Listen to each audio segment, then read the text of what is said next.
motivational notes, I have all of this stuff. Now what am I going to do and how am I going to get my other teachers, my other teams to help me? From there, you say, okay, I'm going to work with these teachers. We figured out that by providing some instructional support, we can improve their reading comprehension skills or their word recognition skills, X, Y, or Z, whatever you find that you need to help the student with. So now I'm going to go to my other team teachers. So I'm the social studies teacher, and I know that my student is having a really hard time trying to understand the context of what we're reading in class. I'm going to go to my science teacher, and I'm going to say, hey, are you having the same problem with the student? Yes. Okay, let's work together as a team. I'm going to start working on being able to teach this strategy, and when he goes to your classroom, I want him to be able to learn this strategy using science information. So whatever you're reading in science class, have him continue to use the same strategy. Because one of the biggest misunderstandings and one of the biggest mistakes that teachers make is that they have a toolbox and it's like full. And they're like, okay, look guys, they're really excited, especially first year teachers. I have all this great information and I'm going to come and I'm going to give it to you all. And it's like, whoa, I'm not ready for all of that. I can take one or two at a time. Think about us, even as adults, right? If somebody comes up, even as professional development, it's overwhelming. All the information that you're going to get is going to be like, whoa, that's a lot to take in and for one day in an hour and a half, right? But if you walk away and you say there are 2 or 3 things from this professional development that really caught my attention, that I can totally use in a classroom and moving forward, you'll be fine. If you can only remember 2 or 3 things, you'll be fine. And that's the same approach we need to take with our students. How do we give them 2 or 3 things that they can learn, that they can master, and they can use for the rest of their life? And that's what we're going to do today.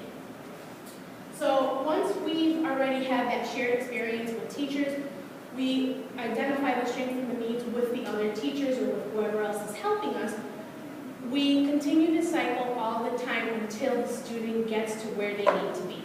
Once they get to where they need to be, and we feel confident that they've learned what they have to learn and they have the tools that they need, then we can go ahead and move on to a different strategy. So here are some key elements needed to improve some literacy. You want to make sure that you're very explicit. When I say explicit, that means you don't want to make them guess at what they have to do. If you say, hey, can you go get your shoes? But you don't say, hey, go get your shoes and put them on and tie them and lace them up and out. They're just going to go get their shoes and we'll be like, you told me just get my shoes. Children need explicit instruction.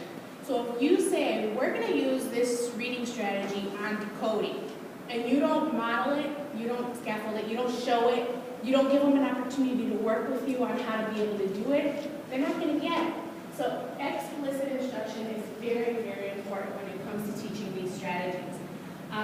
Make sure that it is student-centered, that you're motivating them, and that you try to get them to be to do these strategies on their own with a lot of opportunity for practice. And then infrastructure, what I wanted to say with that was with the environment, your school. What are we doing to make sure we improve literacy in our schools? How much time are we allowing for them to be able to have reading time, to do different kinds of book projects or different types of poetry readings? There are so many different things that you can do to make reading entertaining for your students in the classroom, in class, or even outside of class and after school. Any questions so far? So I'm going to ask you guys, if you have questions, feel free to ask me during the presentation since we started a little bit late. I want to make sure that if I'm talking too fast, slow me down and say, you know what, I want a little bit more information on that. I want to talk about that. So when we talk about good readers, we have to remember that literacy is a balanced approach. You have to be able to know what is going on consistently before, during, and after instruction. Okay? When you're talking about reading, there has to be an activity before, during, and after in order for them to fully understand and comprehend what they are reading. Okay? So now we're going to go into the strategies part. We talked about how 1 or 2 things, 2 or 3 things you want to put in their toolbox that they know and that they're going to carry with them all the time wherever they go. So what good readers do? We're going to do I said this, we're going to do the 2 to 3 strategies, and we're going to do a gradual release of responsibility when you teach these strategies. So in your folders, I put in here a little worksheet to help you later on that you can homework because I know it's going to be a lot of information. So that gradual release of responsibility is the I do, you do, we do. See that handout in the first page here?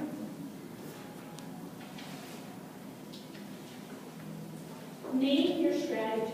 When you get ready to work with your students, name the strategy. Today, I'm going to teach you how to monitor your understanding, and then we're going to do a cross-checking strategy. Okay, so that's an example. We're going to see a list of a few things. Or we're going to do previewing the text. Okay, we're going to do predicting. We're going to do something. Whatever you're doing, you're naming it. The minute you name it, they own it. So if they know what it's called and they say, oh yeah, my teacher taught me what predicting is. That's the strategy that I need to help me before I get started reading. So I'm going to try to predict what's going to happen because later on, during and after, they go back and they think about what they read and they confirm those predictions or they change them. And that's how they begin to understand how reading and comprehension all flows together and how it's okay to make changes. So that gradual release of responsibility is about, so if you look at the little triangle, the I do, you do it with the whole class. So you teach it, you name it, you talk to the students, you let them know, okay, this is how it looks. When I use this strategy, I think out loud and I ask myself questions. And you model what that looks like. Then you do guided instruction. You teach them how to do it together as a whole group. So now we're reading the second passage of, let me see, The House on Maple Street. If you're working with middle schoolers, or if you're working with little kids, we're reading, what's a good Dr. Seuss. A Dr. Seuss book. Okay. So now we're reading Dr. Seuss, and we're teaching them how to do, the next strategy, and we're going on to the next passage. So then from there, we're doing you do together. So now I'm going to step back. I'm going to let you read the third paragraph of that book or whatever you're reading the article. And I'm just going to watch as the teacher. And I'm going to see what you're doing. And I'm going to walk around the class and I'm going to say, okay, I can see that he's using the strategy. She's kind of using it and having a little bit of a hard time. So now I got to go back and make sure that I clarify if I see that everybody's struggling.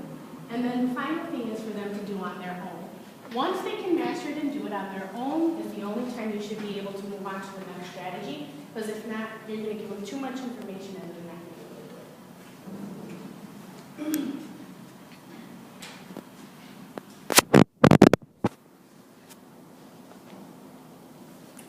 Okay, so this just talks a little bit more about explicit instruction, naming it, making sure you tell your students what they are so they can say it themselves and be able to do it on their own. So what good readers do before reading?